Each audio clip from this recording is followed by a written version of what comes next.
అమ్మాతో పెళ్లి తర్వాత జీవితం గురించి చాలా కళ్ళు కన్నాను. ఏ చిన్న సమస్య వచ్చినా మాలో మేమే ఒకరికొకరం సాయం చేసుకునేవాళ్ళం. అనుకున్నట్లే రామాకి ఉద్యోగం వచ్చింది. మా పెళ్లికి ఏ అడ్డంకి లేదు కదా, అంతా అనుకున్నట్లే జరుగుతోంది అని సంతోషంగా ఉన్న సమయంలో ఇటువైపు పద. ఇటు ఆడికి నాయనా అయ్యర్లో ఇంటికి ఆడికి. సరే ఆడి నుంచి ఇంటికి పోదాం. అక్కడ చిన్న పని ఉంది, నువ్వు పద. అనంత పని మీద వచ్చాడు. నమస్తే బాబు. నమస్తే బాబాయ్. బాగున్నారా? రామారావు బాగుండవయ్యా? బాగుండా విని. ఏంటి మహాలక్ష్మి? కూర్చోండి బాబు. ఇదిగో అబ్బాయి వాళ్ళు వచ్చారు, అమ్మాయిని తీసుకురండి. అలాగే అండి.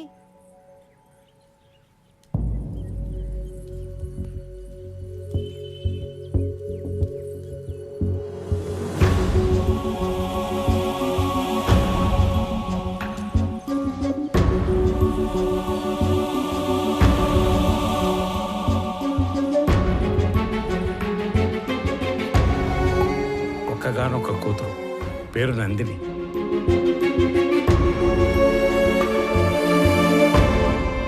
ఏంటి నేను ఇది? ఎవరి అమ్మాయి?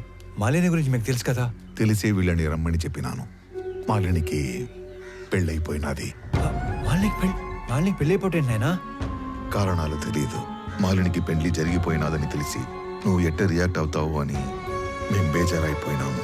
తండ్రిగా నీకు మంచి తోడుని వెతికి పెట్టడం నా బాధ్యత. నిర్ణయం నీ హక్కు. లేదైనా నాకు కొంచెం టైం కావాలి. ఆ తర్వాత నిర్ణయం మీరే తీసుకోండి. నువ్వు నీ ప్రాణం పోయినా నీ స్వార్థం కోసం అయితే వేరే పెళ్లి ఒప్పుకో. ఏదో ఒక కారణం చేతే ఈ పెళ్లి చేసుకొని ఉంటావు. నువ్వు తలదించుకునే తప్పేమీ చేయలేదు మాలిని. మన ప్రేమ మన ఇద్దరికి మాత్రమే సంబంధించింది. పెళ్లి మన వాళ్ళందరికీ సంబంధించింది. ప్రేమ విషయంలో మనలో ఎవరో ఒకటి నిర్ణయం తీసుకోవచ్చు, కానీ పెళ్లి విషయంలో మన వాళ్ళందరూ నిర్ణయం తీసుకోవాలి. ఎందుకు ఏమిటి అని అడగటానికి నేను రమ్మనలేదు. నిన్ను చూసి చాలా రోజులైంది కదా, చూద్దామని రమ్మన్నాను. మాలిని, ఒక్కసారి తలెత్తి చూడు.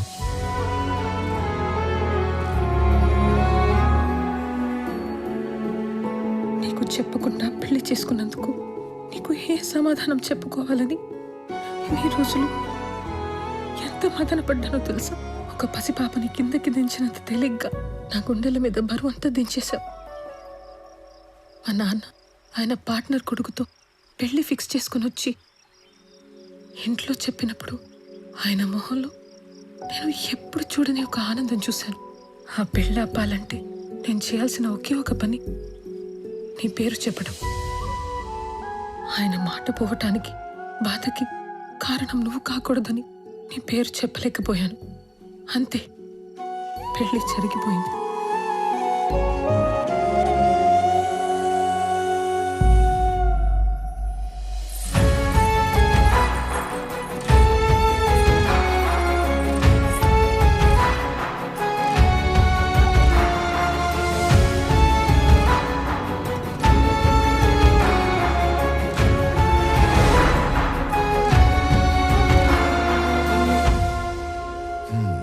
మన ఇంటి కోడలుగా రావాల్సిన అమ్మాయి పాపం తలరాత.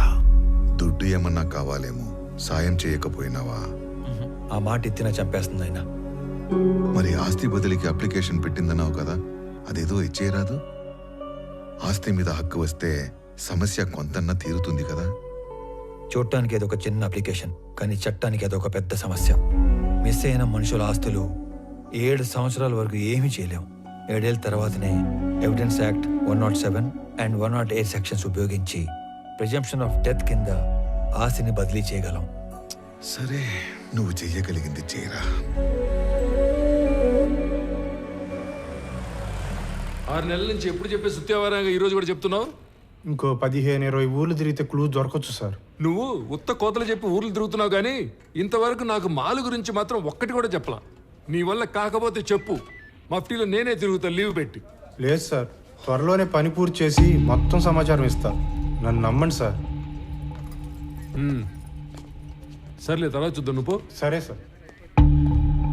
ఏంటో మేజిస్ట్రేట్ గారు ఇటు వచ్చారు, మాతో పనేందో.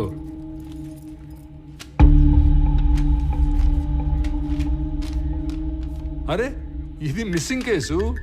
మాయ్ నువ్వేనా మాలిని అంటే? అదే టన్నులు ఉత్తరాలు రాస్తుంటావు. ఇంకా ఈ కేసులో ఆచూకీలు ఏం దొరకలేదు. దొరకగానే చెప్తాను. ఇక పోండి. కంప్లైంట్ ఇచ్చి దాదాపు సంవత్సరం అయింది. ఎఫ్ఐఆర్ కూడా ఫైల్ చేసినట్లేదు. ఆ మనిషి ఏడో మిస్ అయ్యాడో ఆడికి పోయి కంప్లైంట్ చేయండి, ఫైల్ చేస్తారు ఎఫ్ఐఆర్. జ్యూరిస్డిక్షన్తో సంబంధం లేకుండా ఎఫ్ఐఆర్ ఫైల్ చేయటం మీ బాధ్యత. సరే, ఎఫ్ఐఆర్ ఫైల్ చేయలేదు. ఇచ్చిన కంప్లైంట్ మీద ఏం ప్రోగ్రెస్ సాధించారు? హలో, ఏందమ్మా సాధించేదా? ఏంది ప్రోగ్రెస్లు, అటెండెన్స్లు? నేను నా పైనకే చెప్పను. ఓ అడగటానికి వచ్చాడు పెద్ద సరే, మేమేం ప్రోగ్రెస్ చేయలేదు అనుకుందాం. అనుకుందాం మాట వరుసకి. ఆ తప్పైనాడు పెళ్ళం సొంత వాళ్ళు కూడా ఎత్తుకుంటారు కదా, మరి వాళ్ళేం ప్రోగ్రెస్ సాధించారు? పెద్దానికి పెద్దోడు పోలీస్ స్టేషన్ మీద పట్టమే, తలుపులు బార్లో తెరుచున్నాయని. అయినా ఇందులో మీకు అంత ఇంట్రెస్ట్ ఏందో? మాయ్ నువ్వే తప్పుగా అనుకోగాక. అనుకోలే. ఆమెకి తోడుగా నేను ఇక్కడికి రిక్వెస్ట్ చేయడానికి రాలేదు. ఒక సబ్ డివిజన్ మ్యాజిస్ట్రేట్ గా నా పరిధిలో ఉన్న ఒక పౌరుడు మిస్ అయ్యాడు. దాని గురించి ఎంక్వైరీ చేయడానికి వచ్చాను.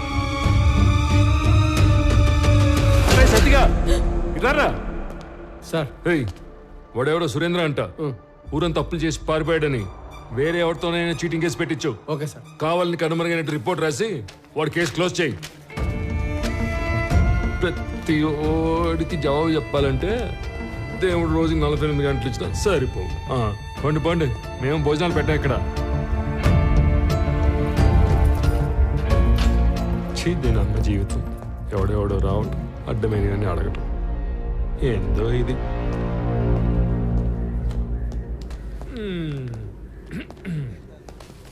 శ్రీకాకుళంలో వీడేసిన ఎక్స్ట్రాలకి సబ్ కలెక్టర్ రేంజ్ నుంచి డిమోట్ చేసి టెంపరీ పోస్టులు వేసాడు.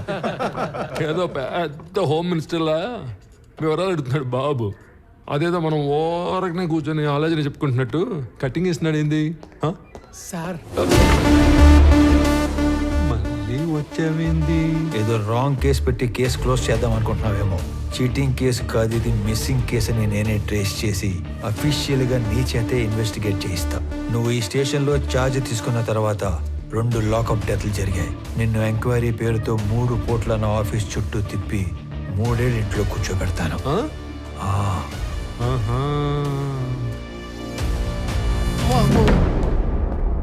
ఒరే ఆ టక్కోడు వెళ్ళాడో లేదో చూడండి రా. సార్. అమ్మా నా వల్ల కావట్లేదురా. వీడెవడరా సామె, కనపడిన ప్రతిసారి ఏదో కొత్త రూల్స్ చెప్పి వాయించి వదులుతున్నాడు.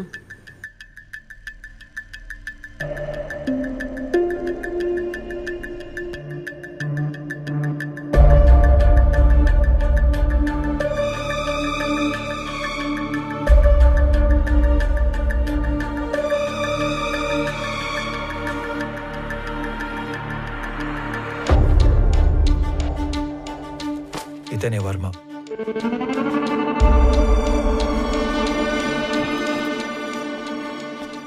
అతను పట్టుకున్న గిఫ్ట్ బాక్స్ మీద వర్మ అని పేరు రాసింది చూడు. ఇప్పుడు అతను అడ్రస్ పట్టుకోవాలి. సురేంద్ర బిజినెస్లో హెల్ప్ కోసం వెళ్ళాడంటే వర్మ కూడా బిజినెస్ మ్యాన్ అయి ఉండాలి. ఓకే, మీ ఇంట్లో పాత క్యాలెండర్లు, డైరీలు ఉంటే తీసుకుని రా.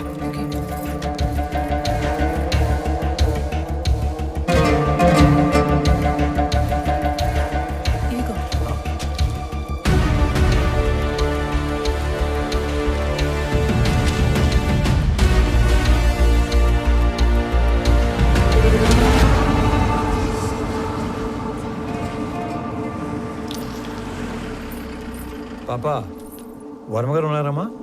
మా నాన్న లేడు. మీరు మా నాన్న ఫ్రెండా? ఎవరయ్యా నువ్వు? ఇక్కడేం పని? అంటే సురేంద్ర అని మీకు కావాల్సిన వ్యక్తి ఇంట్లో మా వాడిని కలవడానికి వెళుతున్నట్టు చెప్పొచ్చాడు. అప్పటి నుంచి తను కనబడకుండా పోయాడు, అంతేనా? అది కూడా ఏడాది క్రితం అంటున్నావు. నువ్వు ఆస్ట్రేలియా నుంచి శ్రమపడి ఇంత దూరం వచ్చావు. మా వాడు దుబాయ్ వెళ్ళి చాలా కాలమైంది. అయినా మా వాడికి సురేంద్ర అనే పేరుతో ఎవరు ఫ్రెండ్స్ లేరే. ఇదేంటి, మీ అబ్బాయి కదా? ఆ పక్కన ఉన్న పెళ్లి కొడుకు పేరే సురేంద్ర. వీళ్ళ ఫ్రెండ్స్ కాకుండానే అయి ఉండొచ్చు. అయితే ఏంటి? మీరు ఏదో దాస్తున్నారు. అవునయ్యా, దాస్తున్నాను. అది నీకు అర్థమైంది కదా. ఇంక నీకు బయలుదేరచ్చు. బయలుదేరు. ఏం చూస్తున్నారమ్మా? ఆ?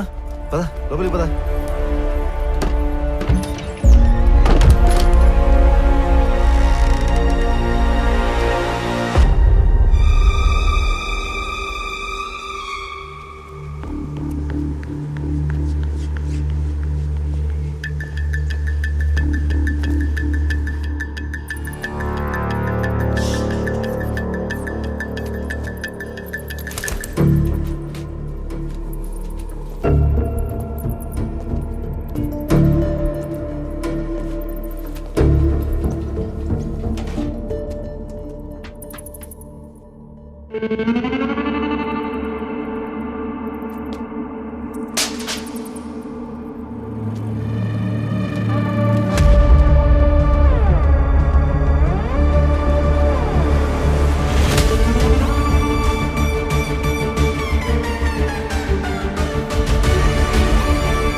సరే, ఎంక్వైరీ చేసి చెప్తాను.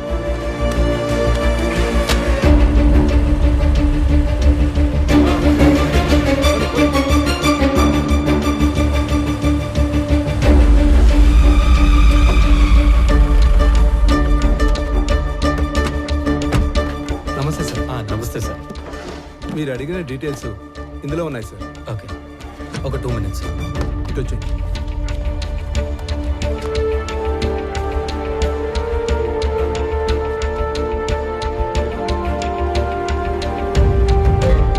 అదేంట్రా, అలవాటు ప్రకారం 2 చేతులతో అన్ని డీటెయిల్స్ రాసుకుంటున్నావు? వీటితో పని ఉంది.